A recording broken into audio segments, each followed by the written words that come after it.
Good evening, ladies and gentlemen. Thank you very much for coming along tonight. First of all, I'm told I have to do the health and safety announcements. The fire exits are on either side at the back, and the door right at the back of the Guildhall.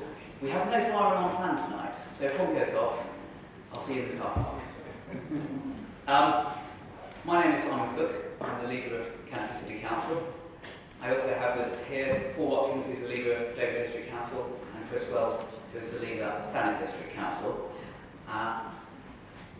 What we're doing tonight? Well, this is an information event. It's not a public meeting. It's not for debate, but we know that a lot of people are interested in this proposed merger of the councils. So I thought it would be very helpful for residents of the district, and indeed of all councils if they wish to hear the ins and outs of what was being undertaken. So if you want to debate it, if you want to talk about it, if you want to discuss it further, you know what we're talking about. There will, I know, be other debates within the district. I'm aware of at least one under the auspices of the Campaign for Democracy. I'm sure there will be others. But tonight it's really straight about information. And I apologise if I lapse into jargon at any time. It's a peril of local government. There's a lot of jargon around. If I say something which makes no sense at all to you, please do shout, and I will try and clarify what I've said. And again, I'll be very clear, I may not be able to answer all your questions tonight. I am the leader of one of the councils. This is an enterprise, a possible enterprise of 5 councils, so I can't speak on behalf of all of them. And we may have, and some things may not have been considered yet, so may have to come back to you on some questions. Now, if I can just put this into the national context first.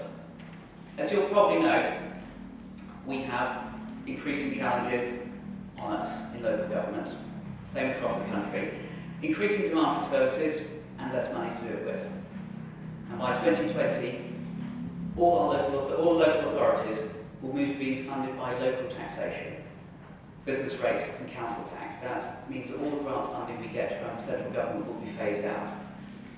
So, to meet this challenge, local government around the country is being transformed and redesigned.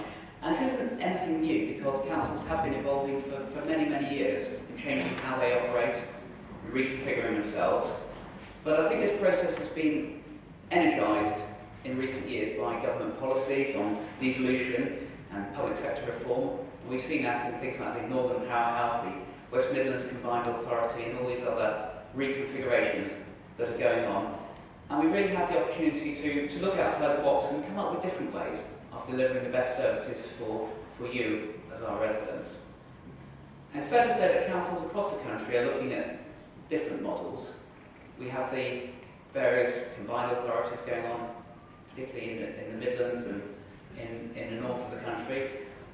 Suffolk Coastal and Waveney councils in Suffolk are set to merge, and councils in Dorset are looking at this, so are councils in Oxfordshire and other places around the country.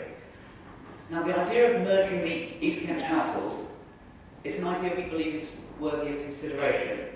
It is by no means a foregone conclusion, but we wouldn't be doing our jobs properly if we didn't investigate it properly. So how does it look locally? Well, across East Kent, we have a long history of working well together. We already have shared services with some of the other East Kent councils, including Dover and Thanet, managing our housing, our IT, our human resources, various other parts of the council services. We also have informal collaboration. For example, you'll see in the news this week that we're going to launch a social lettings agency. A lot of that was, we were helped on that way by our colleagues in Ashford who have already started that. We also do a lot of joint working with Kent County Council already, and I'm sure that will increase in the future. Now, there is also a real emphasis to look at opportunities at the distribution of powers between the district and the parish councils, and indeed town councils that are contained in its borders or indeed might be created. And this is definitely something that will be looked at as a part of this work. We're currently in parallel discussing with KCC what they might devolve to us and how we can work even better together on joint projects, such as within the context of adult social care. Obviously, Kent County Council look after adult social care, but quite a lot of it is delivered in the form of housing. Public health is a county responsibility, but the districts look after leisure centres. There's a lot of collaboration that can and will be done on this. But devolution from KCC is a discussion, and it's not within our gift as a district or the districts. So our focus in terms of tonight is what is currently possible between us, and that we can deliver on our own. But let's be very clear, whatever is the outcome of this process, there is no doubt in 5 years' time that the shape of local government in East Kent will not be as it is now. Staying the same is not an option, it's not a realistic option. Whether it is a merger, whether it is further shared services or something else, it will change and it will not be the same. We cannot afford to, either financially or indeed delivering the services that we want to without further evolution.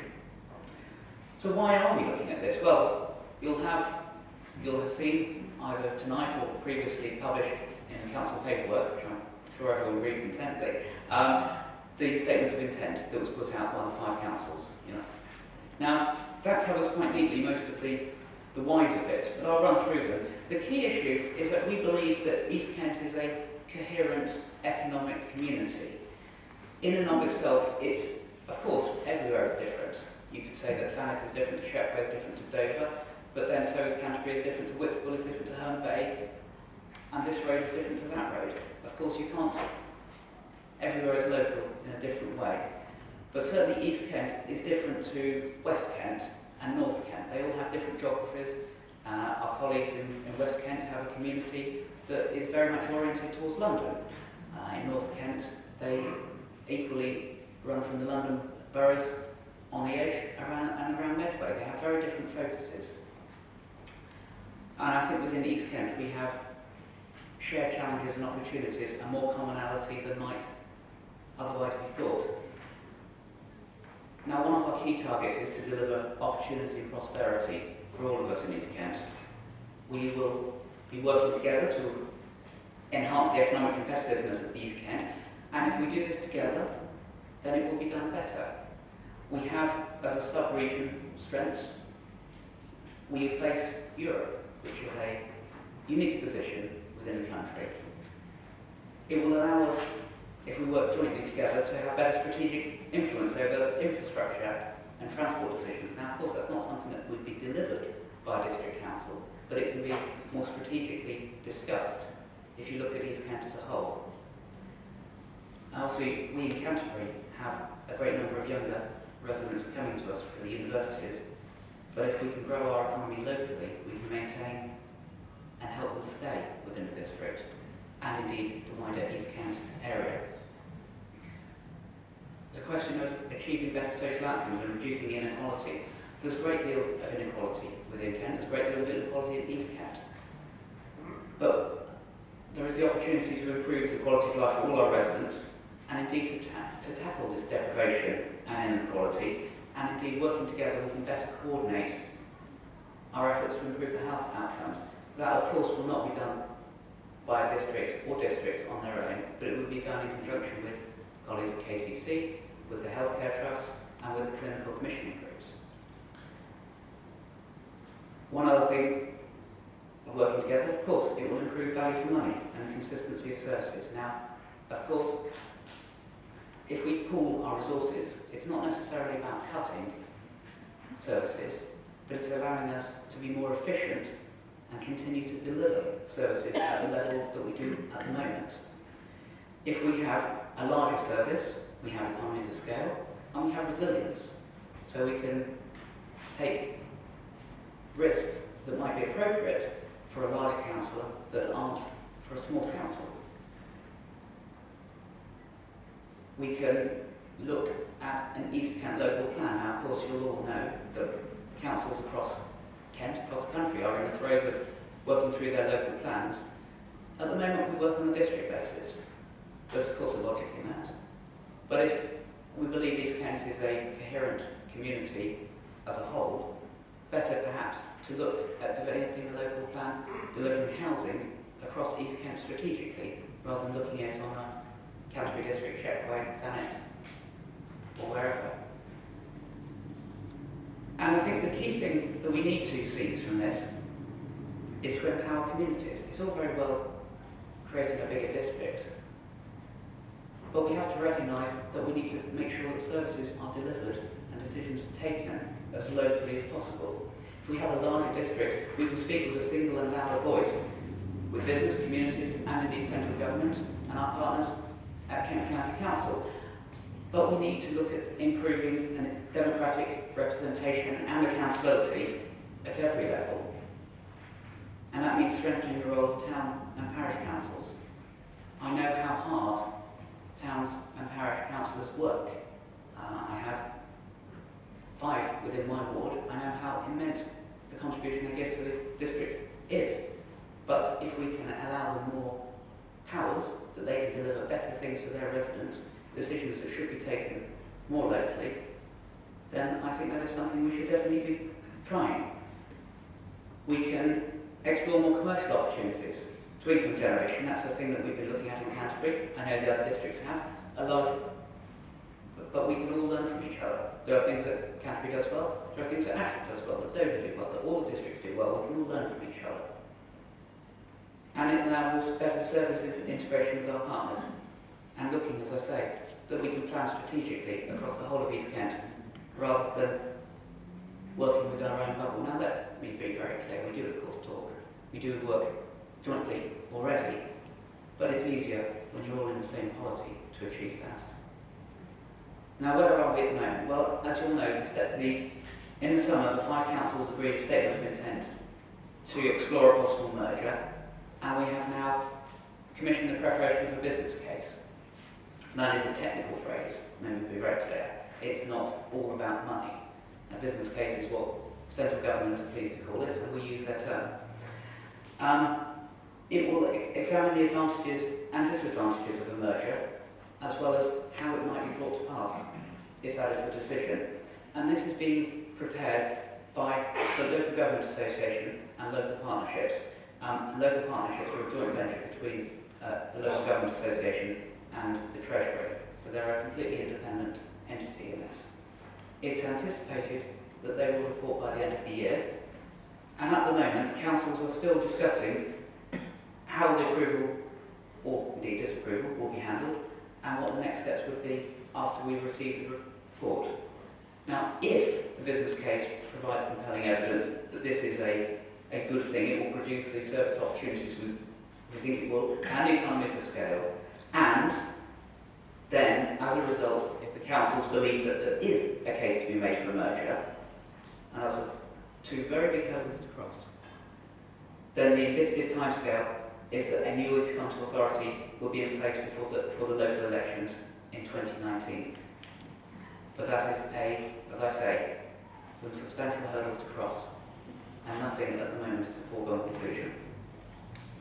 Now, if we can finally turn to public involvement, because I know many people here will be interested in that. We are, of course, keen to understand the views of the public and stakeholders as we go through this process, and the LGA will be engaging with key stakeholders over the coming months to inform the business case, and are working through the detail of that now. We anticipate there will be broader public consultation if the decision to progress further is taken following the publication of the business case, but at this stage that's still being planned at the moment, and there is, as I say, a great deal of detail to be worked out now. It is, I think I've said in meetings before, it's rather like trying to build an aeroplane while you're in the process of flying it. It is a difficult process, it is a complex process, and it is something that is a new thing to be done in this country. So you will have to understand us when we say we don't know the answer to that, we're still working it through, because that, quite frankly, is the truth of it. And I wouldn't want to mislead anybody on that. Now that's all that I have to say, and I hope it's been helpful to you. I'm very happy to take any questions. As I say, I may not be able to answer all of them, and I would rather keep them on a factual nature. But please, ask away.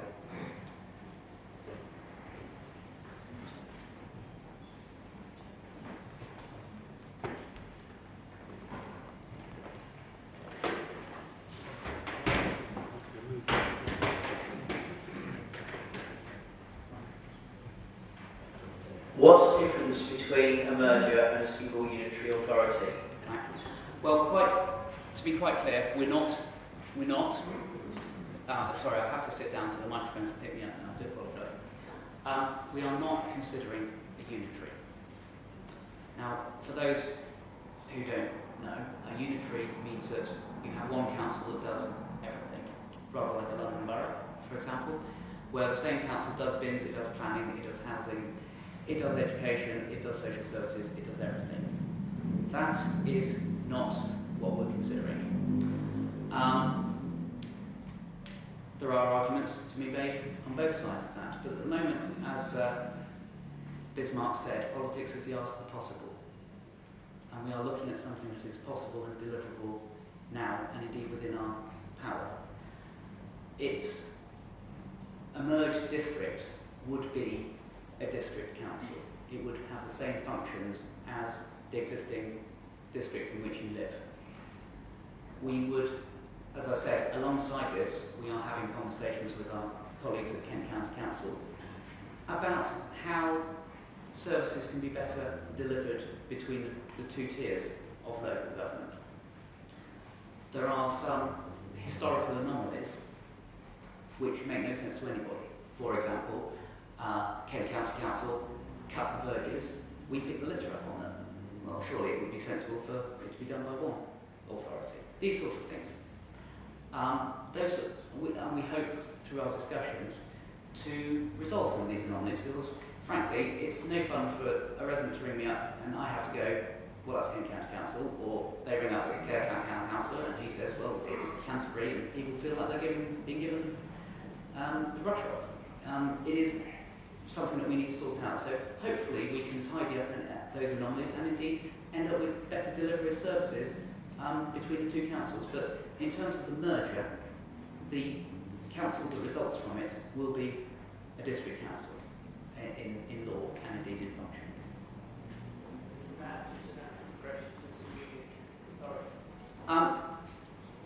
Sorry, for those who couldn't, the gentleman asked, is that not a natural possession to a single unitary authority?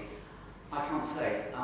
If I from when I was first elected to the council 5 and a bit years ago, the local government environment looks entirely different. Goodness knows what it will look like in 5 years' time. So I think this is something that is achievable. Whether or not it is desirable is what we're looking at, but it's certainly achievable. What might be in the future after that, I think is perhaps rather too difficult to say. But time will tell, and our successors will no doubt make the best decisions in their time. Please.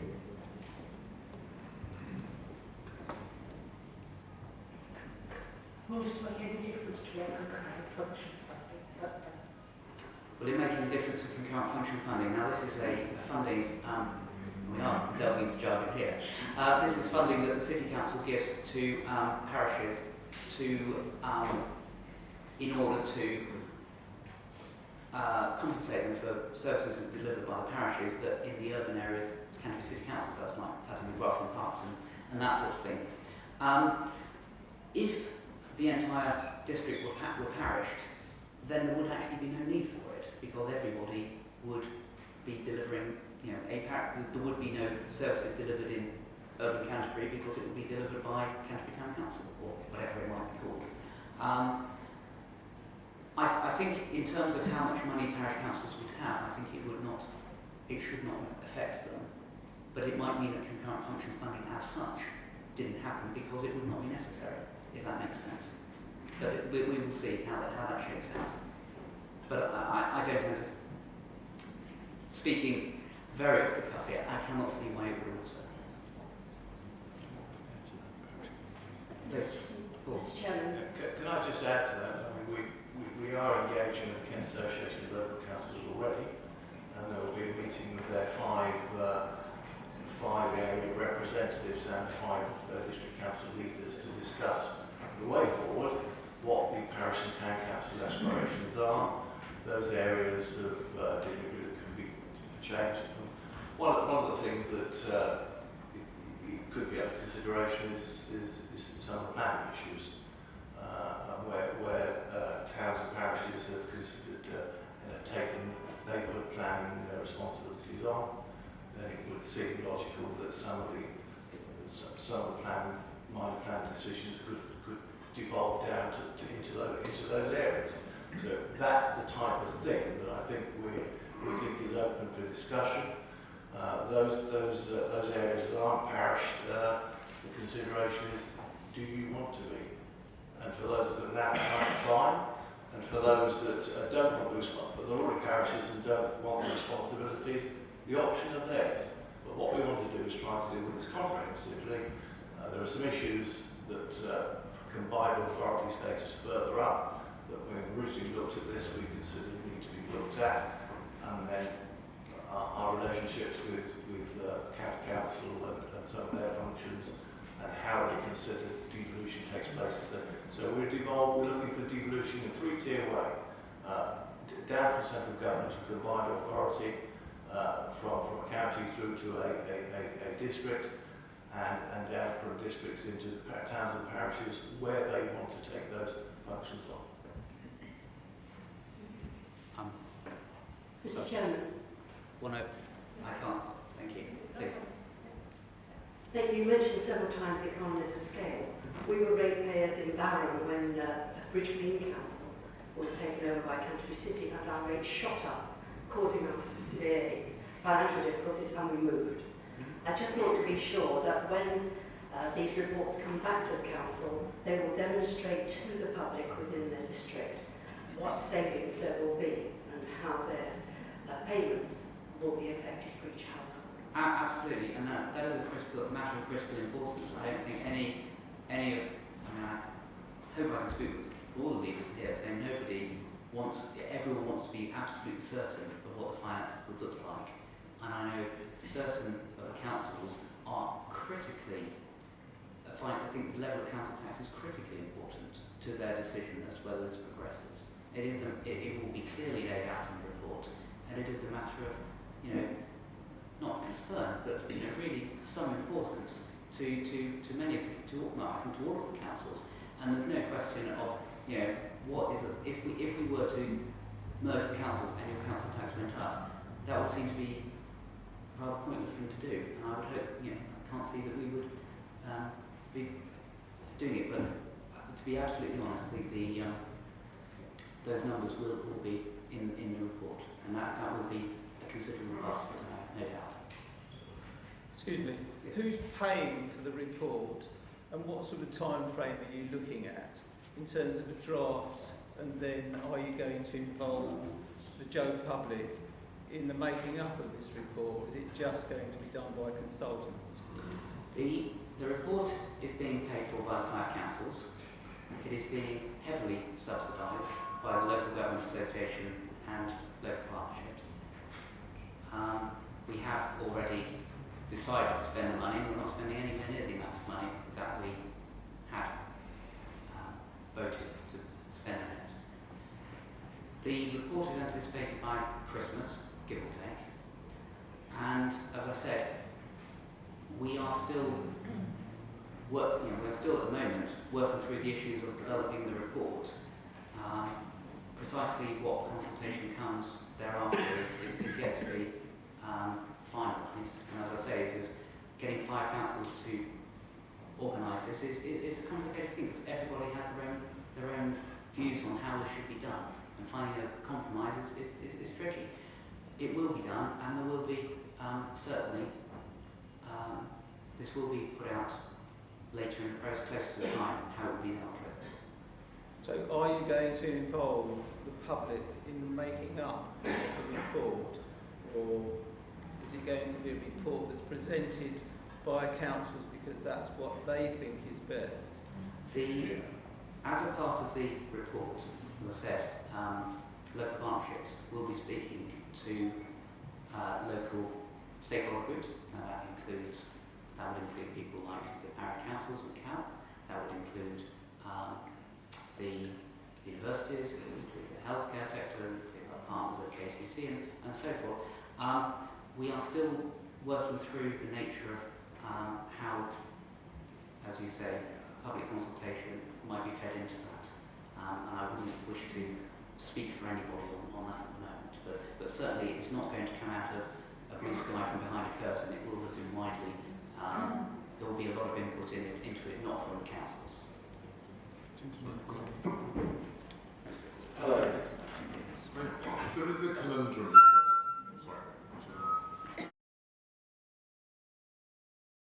There is a conundrum with consultation simply because if we consult with a completely blank white sheet of paper, everybody's commenting on something that they believe is what is coming, which may be different.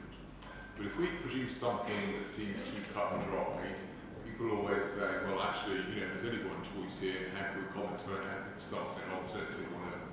And trying to pick your way through that with something as complex as this is quite difficult, but it is something we're all committed to do. To put that in context of the detail, you've got 5 councils here. Some of us have our own direct labour workforce and collective bins, some do it by contract. So actually just even calculating what are the employee numbers in relation to each area is quite complicated. Some of us do things as shared services between ourselves already, some of us don't. And so actually what we need to do in the context of this particular report is to get an agreed set of boundaries around the activities of the councils that give us a reasonably effective definition of how we all do the job and how we compare the cost of how we all do the job, so that we can make a reasoned set of assumptions thereafter as to what and where that will mean in terms of saving money, in terms of redeploying money, in terms of improving services, so that actually people can get a good feel of what it might look like for their commentary. And that's really what we're aiming to do. But we have to get to a point where we have something that sets out on a set of assumptions that gives you a chance to see what it might look like before we can actually really get a public consultation going. In such a super borough, do you foresee there being more town councils for local accountability reasons? Yes. Thinking particularly of Whitstable and Hernback. Absolutely. This is the key to it is optionality. There's no desire to say thou shalt have a town council, but as a part of this, it would be if the people of Whitstable, of Herne Bay, of wherever it might be, wanted to have a town council and they thought that would be a good, then that wouldn't, the districts would not stand in their way on that. It's for local people to choose how they feel best. In the same way that, as Paul said earlier, it's for those councils to decide what devolution they would like. There will be plenty on offer, and it will be rather more, hopefully, a la carte, that they can choose rather than things being imposed. I think the key to this, as I say, it's the option will be there, but not the imposition. Because some people may not want it, and that's for them to make the choice. You made it very clear at the beginning that it's an economic imperative because central government is cutting back on funding for councils. However, you've chosen to lead as number one on delivering opportunity and prosperity for all the East Kent, and yet we all know that Thanet is one of the areas of economic deprivation. I'm not sure that I actually believe that is possible. Well, I wouldn't dream of speaking for Thanet, and I would let Chris pick that particular point up. But there is of course the economic imperative. It'd be foolish to suggest otherwise. But there is also the opportunity being presented by central government. They've been very clear that they will not, at this stage, impose solutions on local government. They want people to come up with their own solutions and have different things for Kent as opposed to Oxfordshire, as opposed to Dorset, whatever. I think that's a very wise and sensible policy by central government. Local people, local councils can pick what works best for them. So yes, of course it's about economics, but it's also about working better together. It's about delivering better services and things that can be done. As I say, one would look at this from the outside and think, well, if you had a bigger council, you have greater economies of scale, you can deliver a better, more coherent service. Now, that's why I would ask them for this report, because the consultants may come back and say, well, you might think that, but actually it's not going to work like that. At which point we'll go, oh, okay, that's fine. But this is why we're doing the work. There's no foregone conclusion. It looks like it might be a possible good way of going. But if we were just going to do it, we'd have done it.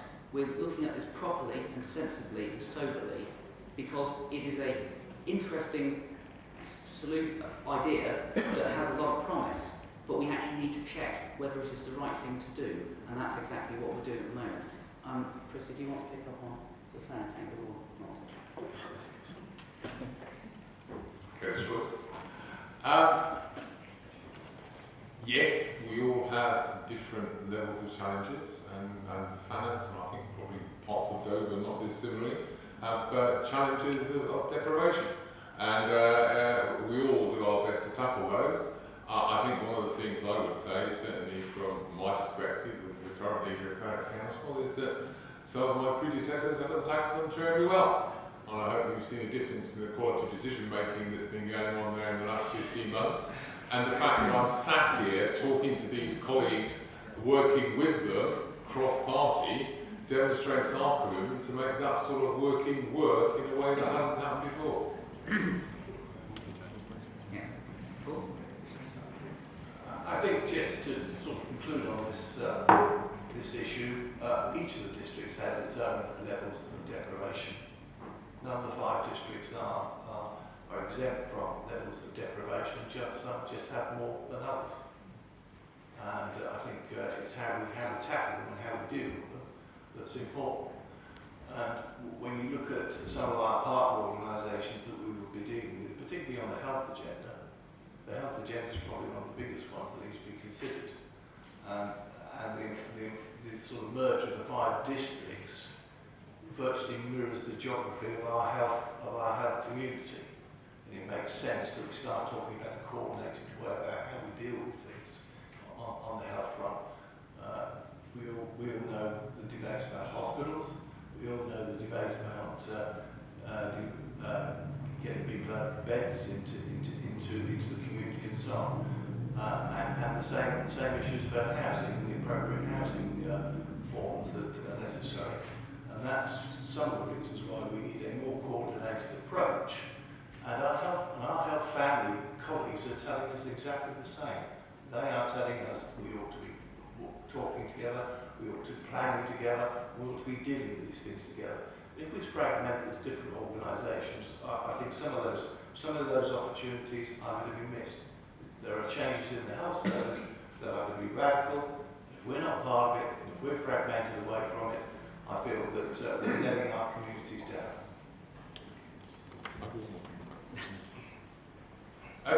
Just to add one more thing to that, across the 12 district councils in Kent, they've fallen into 3 rough groupings to coordinate better together, work better together, or whatever.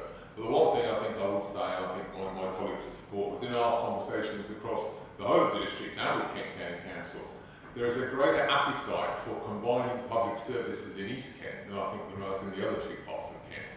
And we really like to not just look at the way we drive out wasted effort in working between ourselves, or also in the way we work with health colleagues and other colleagues in those same areas. And we have the best position in terms of co-located boundaries to achieve that, and it's something we really do want to achieve. And I think that will make an additional difference for those who are concerned about hospital cover and GP cover and all those other things as well, because it will give us a louder voice in those discussions as well. Can I just briefly come back to the issue of public involvement that the gentleman here raised? It may be that you've said all that can be said on that. But I take the point, as the leader of Thanet was emphasising, that we're not at the consultation stage, that you have to have a set of ideas or assumptions before you can consult on them. So it's the stage of engaging with key stakeholders. And you listed some of those, but of course a lot of people won't fall into any of those categories. So I think there's still the question of what possibility there is, what are the routes by which local people could feed into this process. Not as a process of saying whether they're for or against anything, because there isn't anything to be for or against here, but just feeding in their concerns. And I think it's apparent from this meeting that people already have a lot of pertinent questions to ask and issues to feed in. So it would just be useful to know what routes, if any, there might be whereby people could do that directly to local partnerships. Thanks. I think it's a fair question. There are certain stakeholder groups that we are obliged to talk with. Central government won't even look at a report where there hasn't been consultation with, for example, the county council, the health service, and so forth. In terms of talking, if you like, with engaging with local people who have no particular grouping, as we said, it is something that we very much understand is desirable. We're still trying to work out precisely how it will be done, because if there is engagement to be done, it will have to be done by the local government association. Again, none of us can speak for them either, and I wouldn't want to merely say, oh, well, you write in, and they suddenly get 10,000 responses, which they're not capable of dealing with. So we need to have that conversation with them. We have asked them, how can this be handled? And they are, going to come back to us. But it is a pertinent issue, and one that we are trying to deal with. I'll just add something to that. Very simple and straightforward in the first instance. When this business case comes back, it will go to each of the 5 councils individually for your own existing ward councillors in your own existing authorities to debate and understand. And at the very least, you will have the opportunity during that process to talk to your own ward councillors as they stand at the moment about what it is you want to have represented, changed, explained further, or put into perspective during that process. And that process will happen, and it's bound to happen if we're going to move forward with this case, in the first quarter of 2017 in each of the 5 councils individually and distinctly. It was the current stage that I was thinking of. But thank you. Yeah, my name's Ian Driver and I'm from FANX. I want to continue with the issue about public consultation. I mean, by my estimation, you're talking about a reorganisation at a district council level involving some 750,000 people. That's 750,000 people over the geographical spread of the proposed area. And you're only going to get one chance to get it right. That's the thing. And I don't think I can stress the absolute importance of having that public engagement properly managed and thought about now. I don't mean to suggest anything derogatory, but it just seems from what's been said that public engagement is something that the LGA will look at in due course. I think actually public engagement should be one of the first things that is looked at, and there should actually be some very, very robust structures in place to allow that engagement to take place. I mean, the example of Brexit has shown, or should have shown local government, that people are very, very keen to be consulted on major constitutional change, and that's what we're talking about here. So I do feel when you go back to the local government association, which I'm sure you'll be doing in the next few days to feedback about what's happened here, that you tell them one of the things that they must make a priority is consultation with the public. And it's not good enough to say that that consultation will be through ward councillors. With due respect, I've met some ward councillors in my time and they couldn't consult about Legoland, let alone 750,000 situations. So I'm stressing that. One last point, and I won't speak again all night, I'm actually in favour of, if you can quote me on that, I'm actually in favour in principle of this suggestion. I've got my worries about the size, but hopefully the consultation will allow for that to be disclosed. But one thing that's potentially very exciting about what's going on is if you're talking about a new authority being developed in East Kent, then that authority should also look at the way that its elected members are voted for, and this is a unique opportunity, if this happens in time for the 2019 election, to have proportional representation and votes for people who are 16 and 17. Well, on the last point, I I don't blame you for asking the question, but unfortunately in matters like that we are bound by national legislation and we can't really paddle our own canoe on that, but thank you for asking it. Absolutely hear exactly what you had to say on public consultation. We are fully seized of that. It is, as I say, something that we are with the local government association working on as much as possibly can be, but as you say, it's 750,000 people, everyone writes in. That's going to be quite a lot of process, and we need to work out properly how it will be done. Sorry, I need just to reinstate this chap's point. Very often these reports are brought out and then the public are involved. What I would like to see is the public involved during the course of that report being constructed. So that there's an input at the start rather than a case being laid in front of people saying comment on what we have. If you involve the public in the makeup of the document, you probably will save yourself a lot of time and probably will get something that the public will like more. And you'll get more support. One great example was Harbour. You put forward, was it 3 or 4 proposals, and everyone was thrown out. I think what we have a situation is we've commissioned a business case to take a look at the figures and look at the options, and actually look at the options available as well. So what will happen is that the councils will then want to decide democratically whether they want to take these things forward. That's the stage, I think, following that, then when the major documentation and major proposals will be available for the public, and it will need to be worked up. And I don't think it would be in advance of the councils actually receiving the report in December or January. It's following that, and then we start moving, and whether the democratic elected members of each of the authority wish to proceed any further with this. And then we'll have something positive to start looking and bringing forward to you, which will be therefore commissioned in a comprehensive way, so there's a full understanding, rather than we've got at the moment, which is the technical bits of putting together the business. It's not a business case for us, it's a business case to take to government to see whether what we're doing is viable. And then if it is viable, then we're back to you to say how this plays out and what you think about it, and then you can make your comments at that stage. Can I just say, we've got a number of people that want to ask questions, and we're following an order around the room, so if you want to ask questions, put your hands up and we will get to you. We're going through an order. Questions to the next. Thank you. As I understand the idea of a business case, it involves assessing the virtues of a particular option against other options, one of which we have to include do nothing. So I wondered if you could say anything about the other options that are being considered. You ruled out one, I think, that involves a unitary authority, at least for the moment.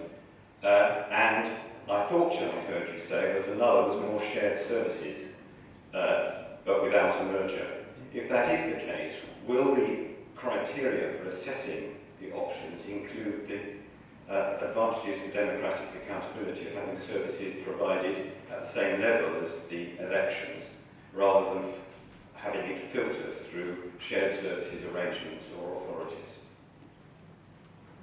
It's very difficult to quantify the virtue of democracy. People say you can't put a price on it, but equally, I suppose you can to a degree.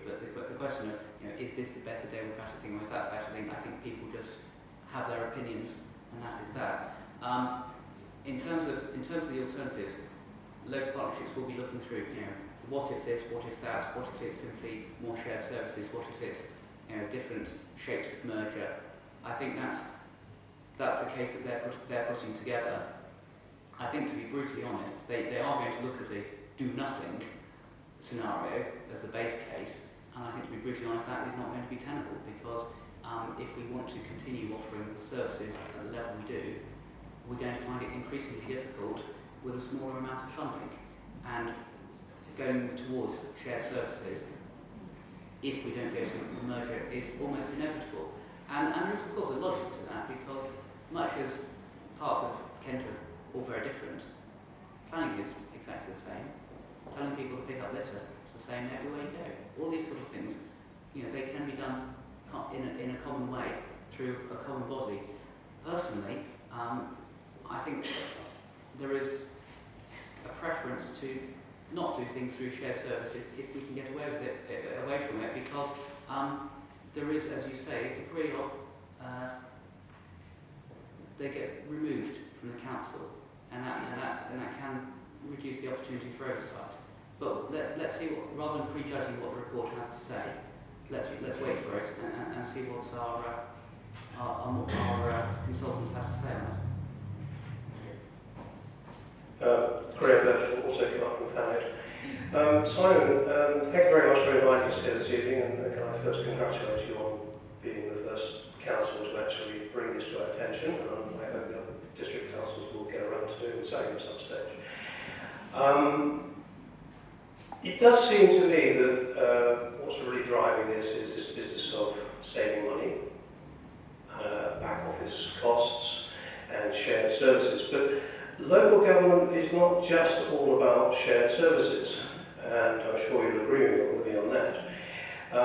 It's also about the level of representation, and there's a very important principle here at stake, and it's a principle set out in the 2011 Localism Act, whereby we try to abide by the principle of subsidiarity, that is to say, we try and get decision-making as close to the people that it's going to affect. And this super district, or this idea, seems to fly in the face of that. It seems to be totally to the contrary to that principle. For example, I live in Ramsgate, very nice place to live, and currently we have some important assets, the future of which is uncertain, for example, the port. And other towns and communities around East Kent will have similar assets and similar concerns about what's done in their community. Currently, Ramsgate has about 25% of the representation in district council by way of councillors.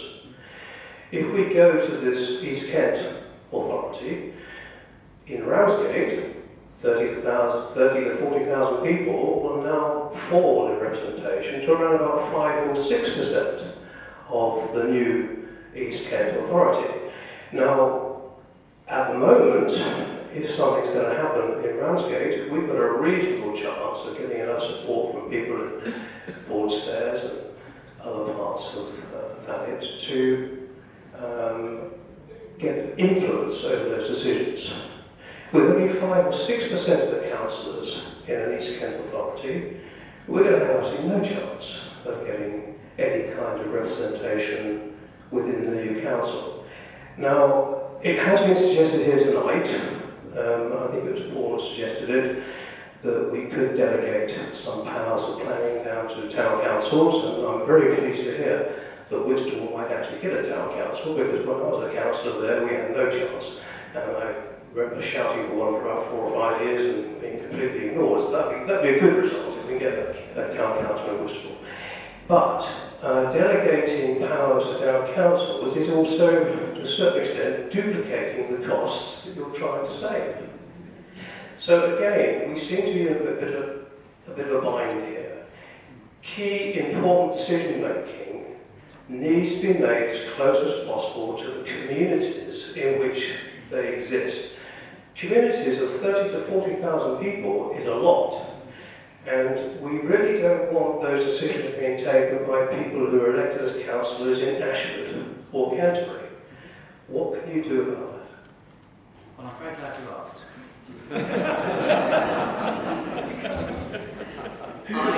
In the end. It's,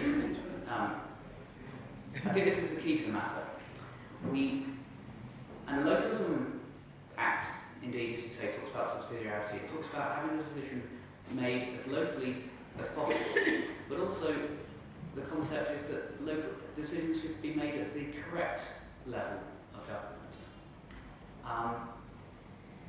There are certain things that national government do better, there are certain things that county council do better, there are certain things that district council do better. But we need to make sure that our parish and town councils aren't simply there to cut the grass in the recreation field. Fine though they do that, they are good people who can do so much more for their communities and need to be given the power to do it. And I think I speak for everyone, it was in our statements of intent, there is the strong desire to empower parish and town councils, and perhaps this compensates for any perceived democratic deficit of having a larger district council, but you would certainly look to devolve as much as is legal, as is desirable, as is possible, and indeed as much as is wanted, because nothing is going to be imposed, to the parish and town councils. And Paul talked about planning decisions. The Unitary Council of Windsor and Maidenhead, trialling at the moment, devolving small-scale planning decisions to one of their parish councils. Now their devolution of that is anything up to 2 houses. So that would be, an extension, a greenhouse, a loft conversion, building a house in your back garden. Let's be honest, that affects you, your neighbours, perhaps the people who live across the road. Why should that be a decision for the district? Surely it should be a decision for your parish to take. And that sort of decision which affects local people should, as far as possible, be taken by local people. I think that is absolutely key to this whole process. Now certain things can't be devolved. That depends on the law, the legal framework we operate in. But certainly there should be no real limit other than the law and the desirability and the viability of it to what is devolved from district councils. We can hardly complain about central government not devolving to us and then not devolving further. So I think that is absolutely key to this whole process. And I think as we all in this room are really serious about that happening. Part of the exercise is also looking at assets and what the assets we've got, what assets we need, what we don't need, and the way forward as far as reorganisation of authority is concerned. Now, when local government changed in '74, some assets were transferred down to towns and parishes by agreement. And those are the sort of conversations that could be had at the same time as moving forward on some of these fronts. Obviously, the major strategic ones, you consider that a town or a parish might not be able to deal with, but there are others that could. I mean, my councillors transferred the local town hall deal to the town council. We transferred a hold in the centre of Dover to a community group and so on, and that's part of the spirit of localism. And it's not, and the opportunities for those sort of factors can come into some of these issues. It's not all about disposal; it's about the opportunities of making your own communities. I've got Simon. I've got a couple of questions. One is one which may sound flippant, but I don't think it is really. Where would the capital of East Kent be? I don't know whether each of them default. I'll leave that question and I'll ask the other one. I do remember about 20 years ago being involved in an attempt to coordinate the tourism offer throughout East Kent. Yeah. You've got huge assets, tourism assets in East Kent. But can I say, I think it didn't go ahead. Of course, each of the districts preferred to prioritise their particular scheme. Now, if we're talking about reviving the economy of East Kent, promoting the economy of East Kent, tourism has got to be one of our major thrusts. And can I ask Chris and Paul, as well as yourself, whether you think there is a real will there to coordinate this?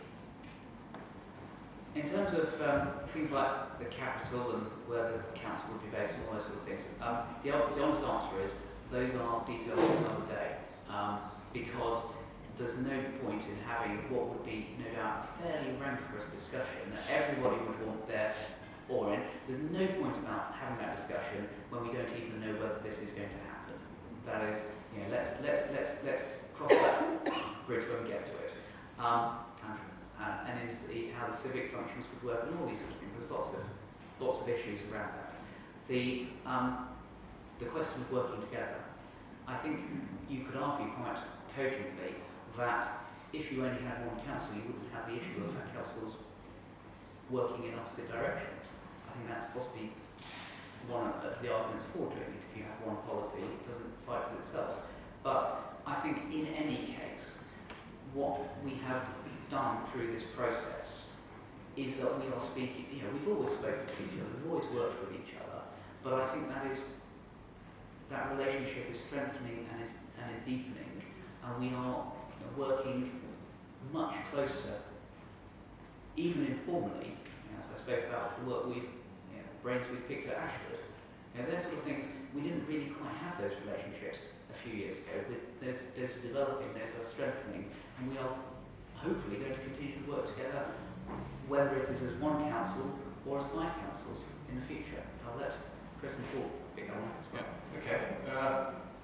Well, Martin, I think we're already underway with quite a lot of this. We also already have the East Canterbury Generation Board, where 5 authorities sit, where we discuss the major issues, and where we're putting bids into central government projects, some of the coastal community stuff, heritage lottery fund issues, and some of the major infrastructure things that need coordination. So we do that, and we already work as part of a relationship with the South East Local Enterprise Partnership and putting our bids in, and they're prioritised amongst the 5.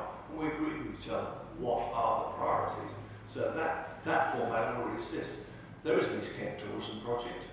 I think I was around at the same time as you on that grouping, so I recognise it. And we each have our own strengths as far as tourism is concerned, and there's a project there that could be identified. We work through the Visit Kent agenda at the moment, but East Kent certainly has its own identity, and it wasn't so long ago we had a major blitz identifying East Kent as a tourist destination that sort of hit right the way through London, all the stations up there, and had some national, and had a lot of national coverage. So I don't think there's any disagreement. We each have our own products, and each of our own products adds to the strength of the case.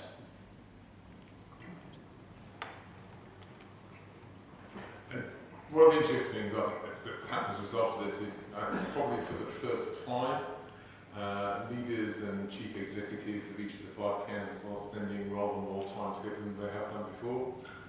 We're all constantly learning about each other's strengths and weaknesses. We're all constantly learning about what each other's challenges are, and that in itself produces a great level of understanding that makes that cooperation work. And that is something that I think can only get better, and something that I think would be sad to see go awry if we get to the point where one or more councils decides that they don't want to go ahead, because I can see some really valuable, some real value to residents in that being achieved. And I can see how actually we can then, as a 5-strong council, punch above our weight, so to speak, in some of these prangos and other areas that you have to deal with, while still having the parish ability to actually ensure that we deliver the services as locally as possible. Simon, you mentioned earlier, if I remember correctly, that you said you would support the promotion of new town and parish councils. The 3 of you here seem to be nodding together about that. Do the other 2 district councils also support that? I ask because there is a case in Kent where one district council is actively preventing a town being created when they've got the right numbers voting to become a town council. I wouldn't dream of speaking for Chetway or Ashford when I went here, but certainly Chetway, I think it's fully It's town and parish Chetway, so there's not an issue there. It's Ashford's the issue. Can I go on then to mention the fact that when you invite us to join you as the parish and town councils. We will be pressing, we will get on with it now, inviting the creation of town and parish councils. It takes a long time through the legal process for them to be formed. If it's going to take you 3 to 4 years to get your act together, it will take us just as long. So make the invitation as soon as you can. I think that's absolutely right. And you know, personally, I've been out there identifying those areas where we haven't got parishes in place at the moment, and even identifying one area where we have something called charter trustees, which is a very arcane and historic and delightful and useless form of local government, and encourage them to turn themselves into something that actually can absorb those responsibilities that we need. And I'm sure that's true of my colleagues as well. But I would again just emphasise, it's in line with the wishes of local people. If they didn't want to, for whatever reason, I think it would be unreasonable to impose something on them. Can I just add something on that? Simon skated over the specific issue. The object of the exercise here is more or less the administrative elements of local government and so on. It's not the civic issues, and we're not in the game of trying to change local towns and their traditions and so on and so forth, because those strong identities need to be kept. I think that the point from Ramsgate is very well made. My own towns of Deal, Sandwich and Dover are very much on their own and do their own things and want to continue to do their own things. The village of Elsham is likely to become a town because the growth of it is the same in terms of parish. So what we want is those things to be strengthened, and I presume things like Whitstable and Herne Bay, and if it's going to get even Ashford Town, what they're going to come up with there is their own civic arrangements that will basically not affect the administrative functions of a new district council, or like East Kent Council. We don't like the word super, by the way. That implies something it's not. Simon, Please. could I just make one point? There are many that I could make. But in the year 2000, Canterbury had in mind putting a bid in for capital of culture. Indeed. And it was advisable for Canterbury, because it was relatively small, to involve other people. So the bid was Canterbury and East Kent. And there was tremendous cooperation, particularly from Thanet, where there had been joint meetings, and it was a first-class presentation that we made. We didn't win.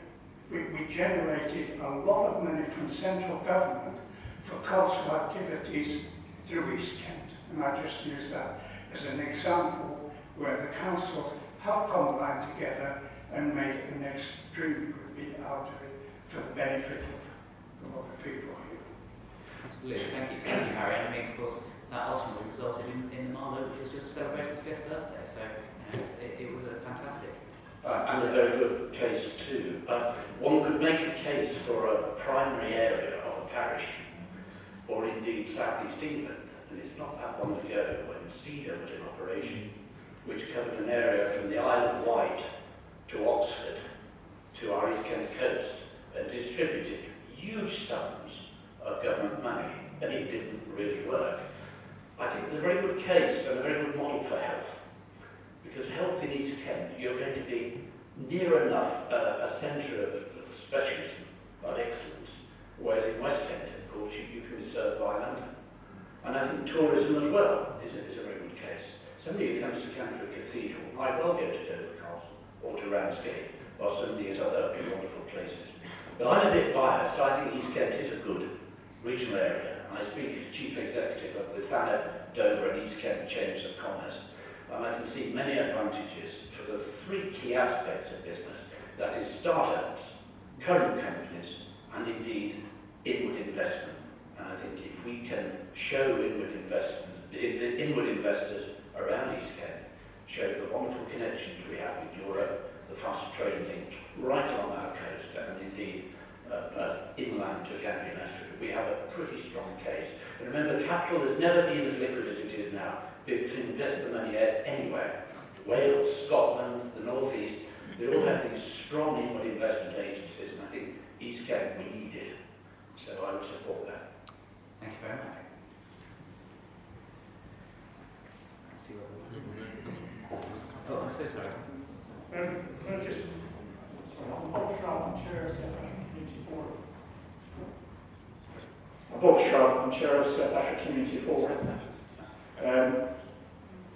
We are an unparished area of Ashford, so people have talked about that here. Ashford last year had a community governance review, and as soon as people heard about having an extra precept, they decided, certainly in South Ashford and two of the other areas, that they didn't want community, we were calling community councils, parish council. Whether or not they would vote differently if this was on the cards, I don't know, but it is a right concern. We've talked about, you mentioned about consultation, and the unparished areas, we often feel that we don't get consulted, we're obviously not statutory consulted, and so that's an area that I do hope we will look at. And being Ashford has got the lowest district precept in the East Cape. It's 30% lower than the average, so you're going to have to make a very strong case, really, to convince us that it's going to be financially viable. As your leader told us. Yes. I did allude to councils who were keenly looking at what a precept might look like, and well, you can probably draw your own conclusions from that one. You have mentioned it once or twice. Indeed. I mean, it is possible. There are functions, within a merger. It is legally possible to have transitory council tax. So I think it was done when Durham combined into a unitary or whatever it is now. Different areas had started off with roughly the council tax they were beforehand and gradually combined over time. So there are possibilities that can be done if it is impossible to simply cut everyone's down to the lowest common denominator. There are ways of working around that, and these will be laid out in the report, and indeed that will be what people will be asked about. In terms of parish precepts, that I think is the key to why I said to Mr. Everson earlier, it is a choice to be made by people. If you have a parish council or a town council, you may be paying a precept. You may think that is worthwhile, you may not. That is why it's a choice in it. And people need to make that choice on their own, from their own opinions. So I think this is why we don't want to impose anything on anybody. The option will be there, and people may think it worthwhile. And obviously there will be, measures will come out of this. That obviously devolution may change the balance of the precepts and so on and so forth anyway. But I think people will need to go into this fully informed and decide what they think is right for their own community. We've heard lots of comments this evening about issues that have been raised on individual aspects of this proposal. We've heard the comment, stronger together. I think I've heard that once before earlier this year. And I would be inclined to go along with that sentiment. But I would caution you, because I detect an air of let's get on with it amongst all three of you. And I would say that historically, Canterbury district has not been performing very well as far as public consultation is concerned. Certainly not until the last year or so. It's improved recently. There have been lots of issues raised by residents in Canterbury district.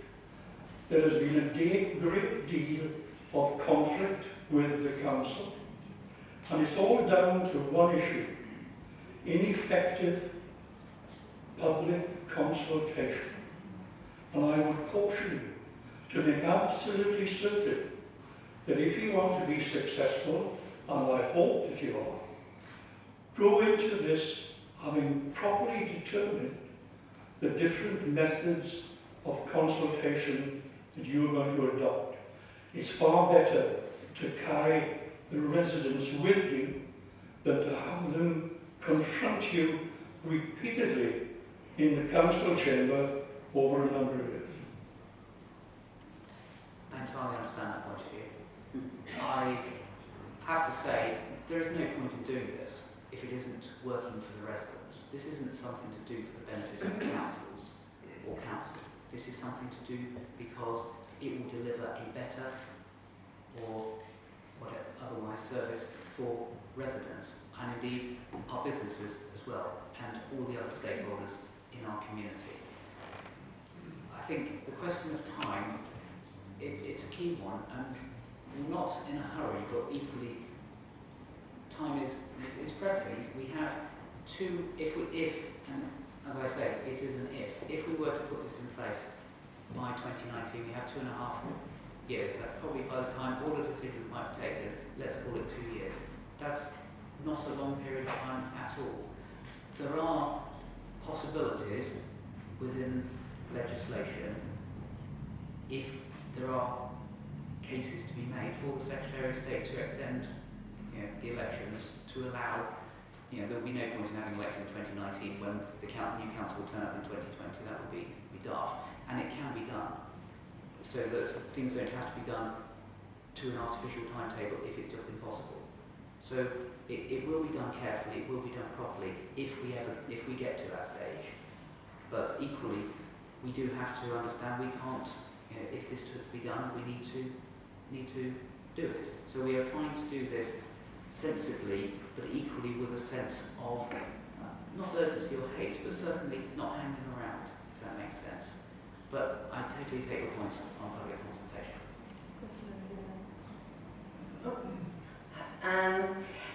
Certainly it sounds good to say let's have wider strategic decision making, but we've already got Kent County Council, and to my mind I haven't heard the extent, whether an option that is being explored is actually putting some of the more strategic decisions connecting with Kent County Council. I heard you say the west of Kent are not enthusiastic, but I would have thought if the case was well made, that perhaps they would be inclined to reconsider on that.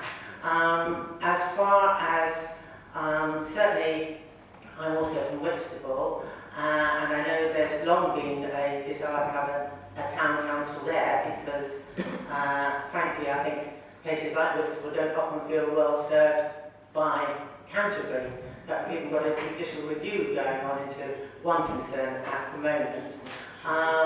But with the proposal you're making of a separate East Kent body, that would leave places like Whitstable even lower down the pecking order, a bit like the man from Ramsgate was saying, so probably would have even less say. And if you end up with town councils as well, then you end up with an extra layer rather than less. So that I think is concerning. And also, in mentioning savings, what will be the impact on jobs in the area from these so-called savings? Thank you. Yeah. Well, part of that should come out of the business case analysis of the job profiles, and some of the financial considerations should show in that. Those are the exercises that are currently being undertaken. I think when I opened my contribution earlier on, I tried to sort of say there's a wider district issue here, and there's also a devolution issue. And the devolution issue is the one that we are equally as interested in, so that we can take more of those decisions down in our direction, here in East Kent, than currently we do. And the issue of dealing with highways issues, and the issue of some of the waste issues and some of the other bits and pieces that Simon quite rightly identified, the public get confused over which authority does which. could actually come together and start making some of those issues. Likewise, with a wider district plan or white plan, we're going to have more emphasis on strategy and be able to look at the whole of the activities in these camps. There is no. Each of the districts have their own plans. What we need to do is try to combine those together so we get an East Kent plan, so we know what we're talking about, and the strategic issues that come out and flow out of that will make us stronger. There is no strategic planning authority above us. Sometimes the county council like to think they are, but they don't have the legislative powers either in housing or in planning, so it is us. So the strength of putting those things together on a wider basis will give us a bigger remit, and the opportunities then to start bidding for the appropriate funds for our community, for our central government, becomes a lot easier. The other element I sort of mentioned was in the devolution front, is that talking about a combined authority, which is what is taking place in the north and the Midlands and so on, where some of the other services are sort of delegated down. And from our point of view, one of the banes of our life around here is the highways England, and some of the major roads. Things like Brenley Corner, we can't get our roads through to Dover, dual the A2, and some of the other issues we're going through the operation stack. And those are the functions of the highways England. And what we're effectively saying, some of those ought to be delegated down to combined authority that sits on a Kent and Medway basis. Yeah. So that, and also looking at some of the functions of the Environment Agency, which is a regional one, should also be devolved down into a combined authority. And that's the high strategic, really high strategic levels. So what we identified when we first set out on this exercise was it's not just East Kent, it's the whole of the picture that I've described to start with. Taking some of those other functions which can become more into our remit. Some of the higher functions out of central government can come, and their plan goes, can come into a better plan function at the Kent and Medway level. Then we have we'll have strategic planning at an East Kent level, and some of the other issues that can be devolved down. And then the more localised issues where the towns and parishes can start contributing in a more meaningful way into those exercises. I hope that helps. Can I ask two questions? First one, assuming that the proposals are accepted by 4 councils, say, would they go ahead, or does it have to be on a 5 or nothing basis? Second question, going back to Martin Bye's capital question. You've talked a lot about services, quite rightly, but services are people, there are equipment, they are buildings. Is there any plan, any suggestion in your brief to the consultants that they should look at one centralised plan, or are they at liberty to come up with what they think is most sensible?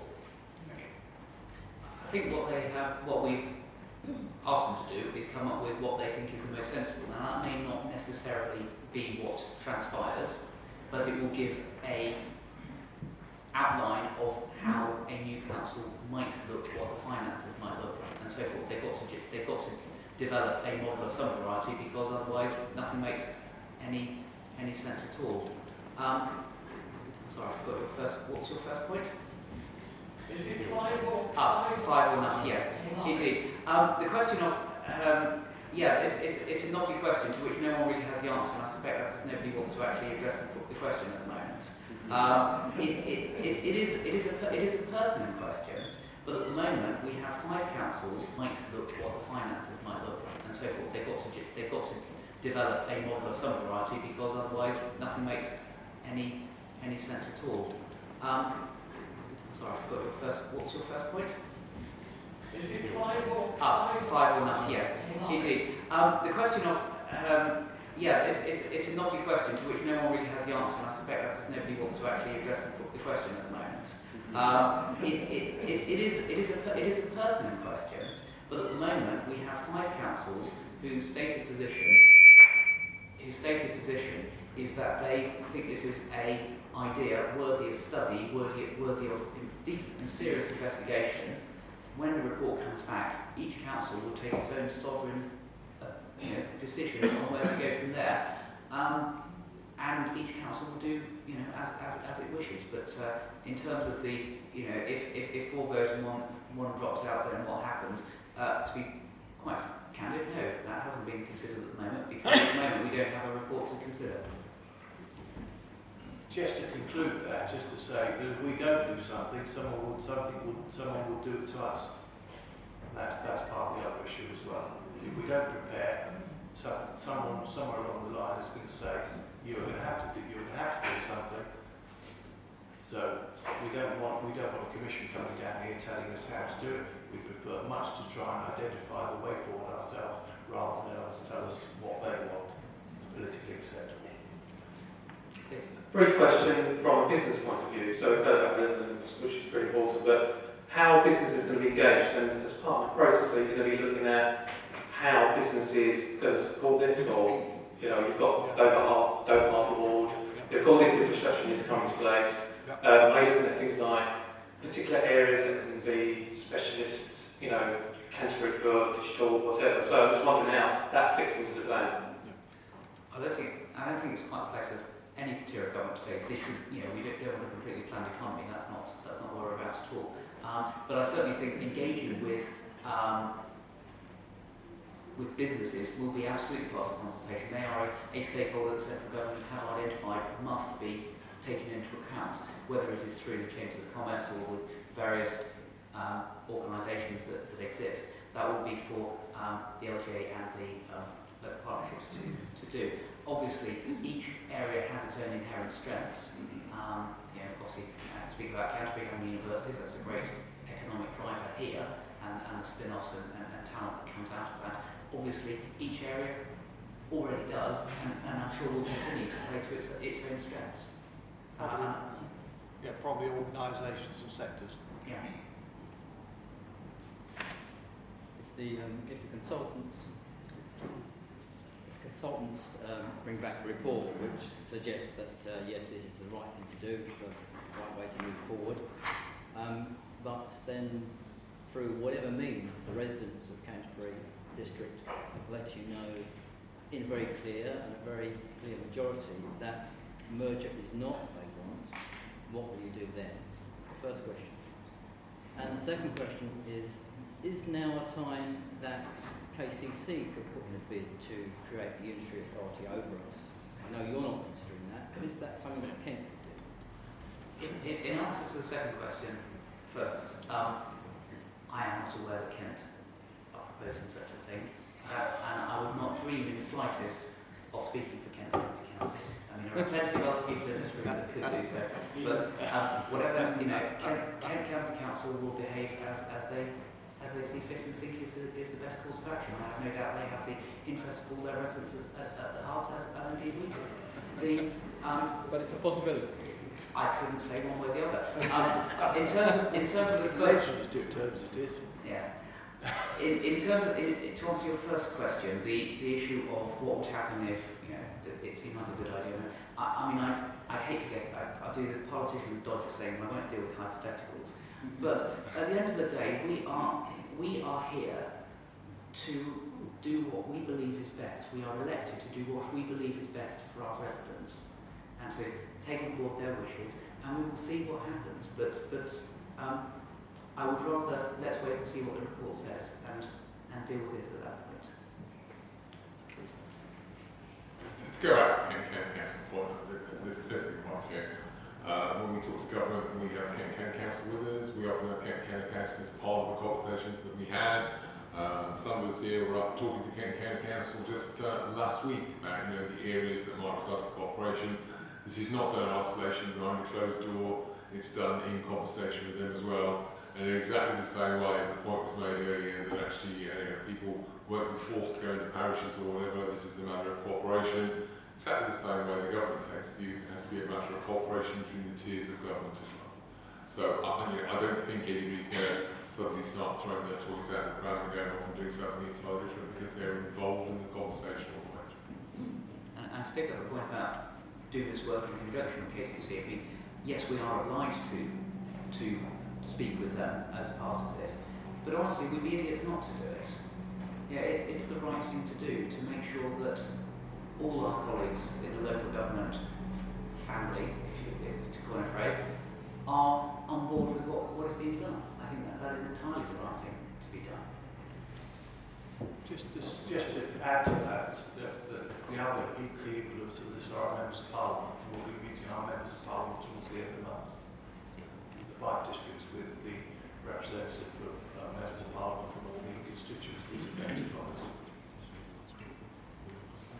Okay, a lot of people have already made the point about the need for consultation, and I just want to add something to that.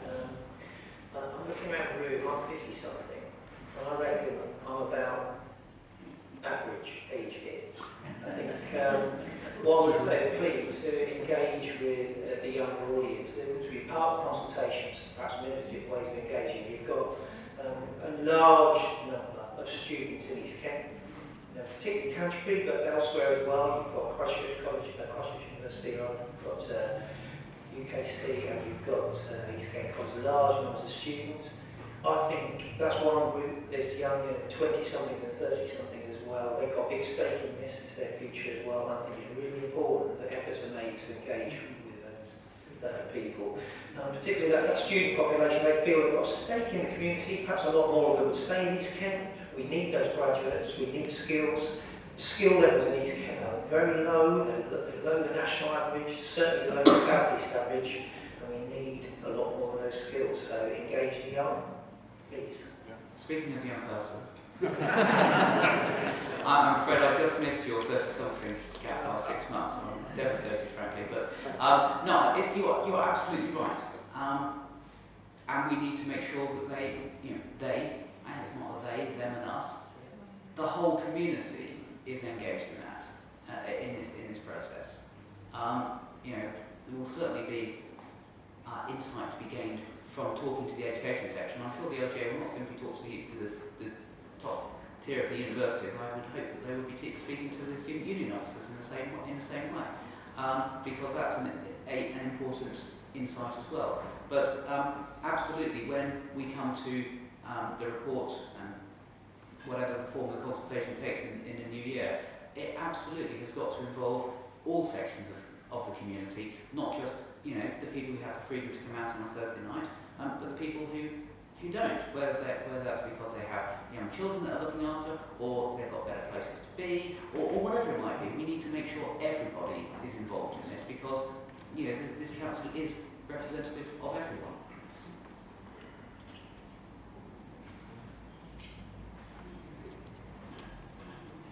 Well, I think you may have exhausted. Oh, one more question. Going back for a moment to the highways and KCC issues, I think most of the Canterbury people in this room will recall events that took place just out there at Archway a couple of years ago, and how KCC were, what should we say, somewhat overconfident in their plan and forced it on us for a whole year, when it was obviously a failure. Now, I appreciate you cannot say anything at all about KCC because of the situation you're in, but would EKDC, or whatever it's going to be called, have any more clout with Kent County? I think it's almost inevitable, to be honest. Whether it's more clout, but it's certainly a lot easier to coordinate one body with the county council than it is 5 bodies. Because if you have one body that is speaking for 750,000 people, of course that's a louder voice. But whether, as to whether or not it has any greater effect, I would like to think it would do. But that would, as you say, I cannot speak for KCC. They are fine and reasonable people whenever I speak with them. So, I have no doubt that would come to pass. But, I can't. If I had a crystal ball that I could look into, I would tell you the answer. But I can't, I'm afraid. One rather obvious question, which nobody's answered yet, but I suspect it's on everyone's mind. If 5 companies get together and work together in the future, that's 5 chief executives, 5 heads of departments. The only way they can make a saving, really, is to rationalise, or to use that modern jargon, restructure Do you anticipate any major problems with unions or indeed in contemplating the future of the 5 district councils working together? It's not a hypothetical question. No, I have to say, to be absolutely fair, the staffing policy and structure is not within the province of the political leadership, and that is rightly something that is handled by our office at Carters. I don't know if the Chief Executive of Canterbury City Council would like to comment on that. It is, to be fair, rather invidious to land it with him, so if he says no, I'll understand, but he may have an opinion to share. I think the answer is yes. And the implication of one council in East Kent is that you would only need one chief executive, one management team, one set of managers. Inevitably, that's where a very substantial part of any savings would come from. It's fair to say, I think I can speak for all 5 chief executives in East Kent. We understand that. All of us still think this is the right thing to do.